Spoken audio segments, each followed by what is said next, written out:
out of duct tape. So they're trying to help expand their creativity. So we've been providing quite a bit of resources and tools to the different makerspaces and helping to drive that as well. So our goal this year for the end of school year 2017, there is this phenomenon called the summer slide. So if you can imagine statistically, all of us spend about 14,000 hours on our primary education. So from kindergarten through 12th grade, we spend about 14,000 hours in school. Out of those 14,000 hours, that's about 400 minutes a day. So 180 days out of the year, our kids are in school. The rest of the time, they're out of school and they're doing other things. Statistically, they have found that it takes children, especially early age children, at least 3 months to get their brain back into learn mode over the summer. Lots of our local children have no books at all to read. Their only access to books would be through the library. So what we're looking at providing is some books to these children, especially the early age children. They have found that children up to the grade level third, so the third grade level becomes the transition between children learning how to read and using reading to learn. So that's the marker. So what they find is if they're not reading at grade level by third grade, their chances for success are diminished. There also shows statistically that books in the home are an indicator as well. So lots of our children don't have books at home. So what we're looking at doing is providing books for children to take home and use over the summer to read so that it helps accelerate their learning curve. So part of our ask and part of our goal is community awareness, support from the community to help us provide these books to the children, and any ideas and suggestions you have of how we can help the children get better on their reading levels. So I work with an organization here local, or not locally, in the state of Georgia called Get Georgia Reading. Their website is getgeorgiareading.org. They have some great statistics on where we stand in the big scheme of things. So if you can imagine, only 34% of Georgia reads, the third graders, 34% read at grade level. So that means 2 out of 3 children aren't reading at grade level today. So they share statistics with me from the Glenn County perspective, we're even further behind than that. So a higher percentage of our kids are not reading at grade level. So that's our goal and mission, is to help provide the children with tools and access to tools so that they could accelerate their educations. Our website is udastar.org. So you can go there and look to see the stuff we've been working on.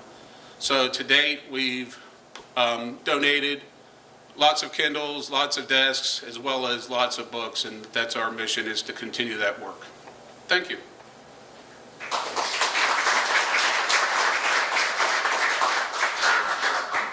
If I could ask the first question, what brought you to this cause? Yeah, so it's always the longer story. That's not the 6-minute story, and I'll try to cut it short. So I spent half my time here, half my time in Maine, and you can figure out what time I'm not here. And I'm here back early, so the hurricane helped that, but usually we don't come back till November when it cools off. So in Maine, it's interesting, we use the word antiquing because it sounds better than junking, but that's what we do, is junk, right? So we're going out, and in Maine, it's a little different than here. People there don't usually have garage sales. If they don't like what they have, they push it to the end of the street. They don't even have to even waste time on a free sign. People just pick up the stuff, right? So we kept seeing all these desks being set at the end of the street. So I picked up a bunch of these desks. I like to fix stuff and paint stuff. So we were fixing it and painting it. I have a good friend there that's part of the Rotary. I was donating the desk to him. He found a home for him.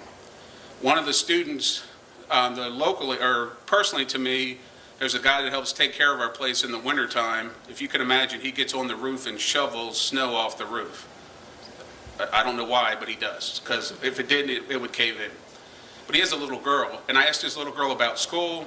She said, I don't like school. Long story short, she didn't have a desk.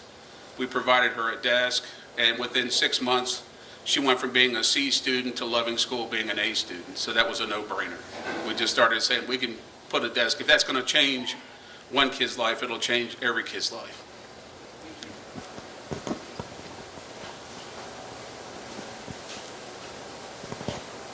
Do you have testing to see if there are reading problems, and that's the reason the kids don't read? I don't, but in the schools themselves, so there are, in each one of the elementary schools as well as the middle schools, they have different levels of testing where they're testing the children. They read a certain book, and then they have these tests that are testing their comprehension of the topic or subject. So they've got indicators and markers as the kids are being tested along the way to see, which ones are falling behind, which ones are, and then a lot of those books, based on the tests that they have to take, those books are loaded on the Kindles. Because if you can imagine, they only have so many copies of the book in the library, so that becomes a bottleneck for them as well. Because only so many kids could check out that book, so that becomes a problem. So we've tried to accelerate by giving them access to more devices and more copies of one book. But yeah, they're tested. The kids are tested a lot. And if you can imagine, I was over at Alabama last year, they actually had a day of anxiety and stress relief for the elementary kids because it was the day before testing. So they had kids with nosebleeds, kids throwing up, kids, you would think they were, getting enlisted or something. These kids had all this anxiety around testing. So they're trying to make it easier and part of a normal thing so they're not putting so much pressure on the kids, because there's so much pressure on the teachers for these kids to test and test well.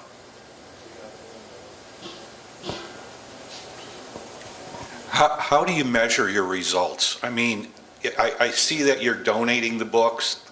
Hopefully the kids are reading them. But how do you know that your program is working? Yeah, it's difficult because I'm not in control of the measurement. And since it's a public school, they can't give me those details. Some of those details are obviously are privately held kind of stuff.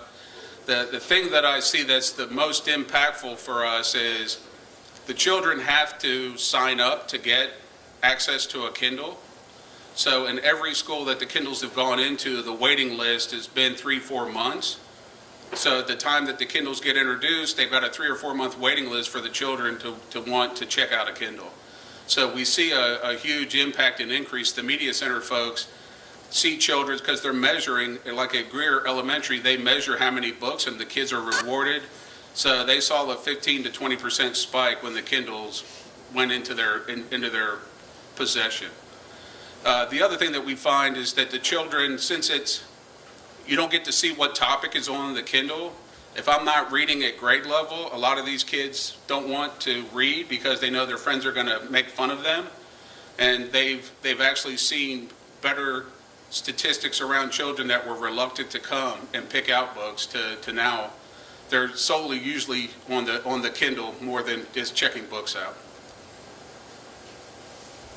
What is your funding source? You're looking at him. So you're looking for grant money and private donation? Absolutely. Money? So for the past 2 years, we were solely funding ourselves, and last year we got a 501c3 so that we could get the community to help provide access to more funds. And I also solicit, and threaten and bribe my friends and co-workers to help. So yeah, we've been diligently looking for other funding and other resources because we're at a steady pace of what we can provide. But obviously the need is greater than us. Have you partnered with, besides the Boys and Girls Club, with any nonprofits that focus on early literacy or places like United Way, St. Mary's Foundation that have grants and things like that? No, I have not. Yeah, so I've reached out to some of the local community and some of those organizations to try to find ways for us to partner, to work together. And as of today, we've not been able to find a way to, and I've really not applied for any grants to them at all.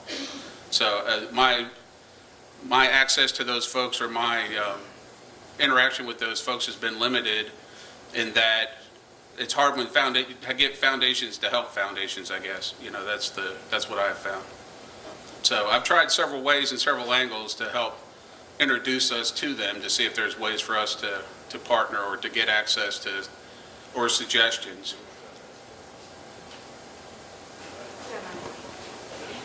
Can you use used Kindles and used Nooks that people are donating? Probably not, and I'll tell you why. So this device, a lot of the Kindles that we buy as personal use, if you look at the price on Amazon today, you can get a Kindle Fire, which this one's the color, not the regular reading device, the black and white device. You could get one from $59 to $69, which is cheap, right? So they're throwaway. The problem is they're loaded with ads, right? So they have advertising popping up on them, and there's no way for me to turn it off. So if you can imagine, I'm really not fighting the school system, but the school system has to accept these devices, and the only way they accept them is they take no responsibility for them.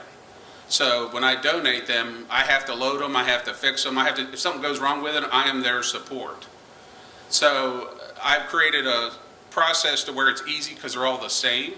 And then this big rubber case that comes on them, it actually costs me about $100 a device, because with the device and the protector also comes 2 years warranty. If they break it, they replace it. So that allows, in 2.5 years, I've only had one device come back. It wasn't broke. A kid had taken his pen and was using it as the way he was going to move, and it marked the screen to where the screen was broke. So that's a pretty good average. So yeah, I can't take those devices because then I'd have to figure out how to set them up. If you can imagine, it probably takes me longer to set one up than it would if they were on a laptop or something else, because they all got to be, I got to turn so much stuff off and lock them down so the kids can't wander around and do stuff they're not allowed to do. There's lots of security and internet security inside the schools, if you can imagine. So most of these devices they're not web access devices. So they're basically, the books are loaded and the kids read offline. But lots of schools now are using them as multimedia devices. So they are turning their Wi-Fi on, and each one of the kids in the school has a Wi-Fi access in the school. So they'll read a book, and then they'll have a video or some other research that they do on the device. So they're using them beyond just readers. But yeah, thank you for your thought there. I've tried, other folks have said, well, I'll give you all these, and I'm like, well, it's not a whole lot I can do with them, because then I'd have to keep track of updating them and configuring them. You said you need you can't take donated Kindles. What about children's books for like to take home for the summer to just give you? I mean, I know a lot of us have children's books. That's a great question, and the answer is yes. So this year, we're working with an organization, and I highly suggest you guys go look them up, because if we could model what they're doing, it would be unbelievable. There's an organization in Athens called Books for Keeps, and I think it's booksforkeeps.org, and they provide free books for this summer slide problem to every elementary school in their county. So if you can imagine, you multiply the number of kids in a school. Let's say Sterling Elementary out here has 800 kids in school. So they provide 12 books per child for the summer. So that's a lot of books, a ton of books, right? And some of them are used, so they're not all brand new books. So my goal is not that auspicious where I could provide 800 kids 12 books. Unless all of y'all can start throwing some money in the tip jar now, we'll be good, right? But, we're going to try to strategically start small, pick a grade, pick 2 grades depending on how we can go, depending on how many books we can collect. So yeah, if you have children's books or any used children's books, those would be great. I have a warehouse here in town to store them in, so, then ultimately what I'd like to do is once we've helped decide what school, then is, to report back to the community, here's the children that got the books and why, right? So I'm going to work with those folks to figure out how they're funding. They have the benefit of sitting with the University of Georgia, so those folks help a lot in their community. So, I've got 2 good high school football teams here, so I'm trying to get the football guys to get up off some of their football money and give me book money. Good morning. I heard a question about marketing earlier, and it sounded like you're doing most of it, and if not all of it. has there been a plan to put together this kind of front-to-back story and push it further out to where you're reaching a lot of ears with small single punches, maybe a radio pop or something in that direction? So I'm not the marketing guy, obviously. So yeah, we're trying to find a method to do that. We've had our story in the Brunswick News several times, and that has garnered some interaction. The Brunswick News is also, Coastal Illustrated they have a education reporter that goes and seeks out the schools and find out what they're doing, and so we've been in that, but not radio or print ads. So, we're looking at methods of how to expand our reach with marketing. Have you gone to the schools themselves? Has that been a pathway? It's difficult. So, our entry into the school is usually to the Principal Media Center, right? So, and then our next entry is usually to the PTA. And each one of these schools are very protective over their PTAs. So it's interesting how hard it is to get in front of a group like this inside of a school. So, it's encouraging for us that the need is large, but we're having a hard time finding our way into the mainstream of the population, even at the school level. So the trick is to find that solution. Right, yeah. So for us, before today, before I told you my little story, how many of you knew anything about what was happening? All right, so here's the other question. How many of you have a kid in school here?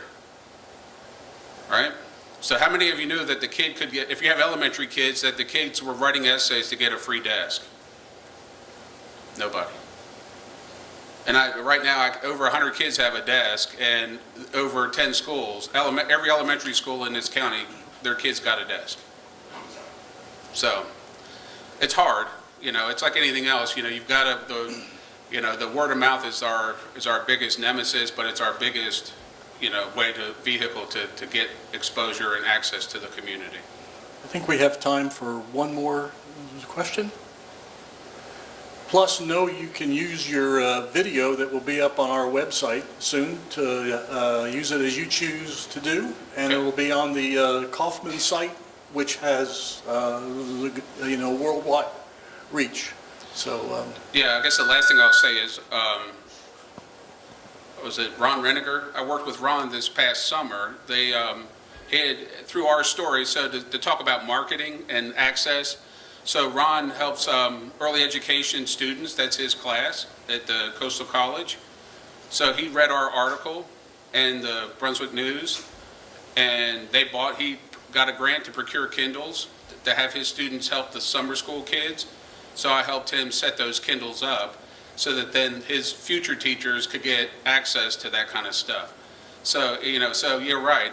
From a marketing perspective, the more people that see stories or see stuff like that, the more involved or engaged we can be. well, thank you very, very much. Thank you.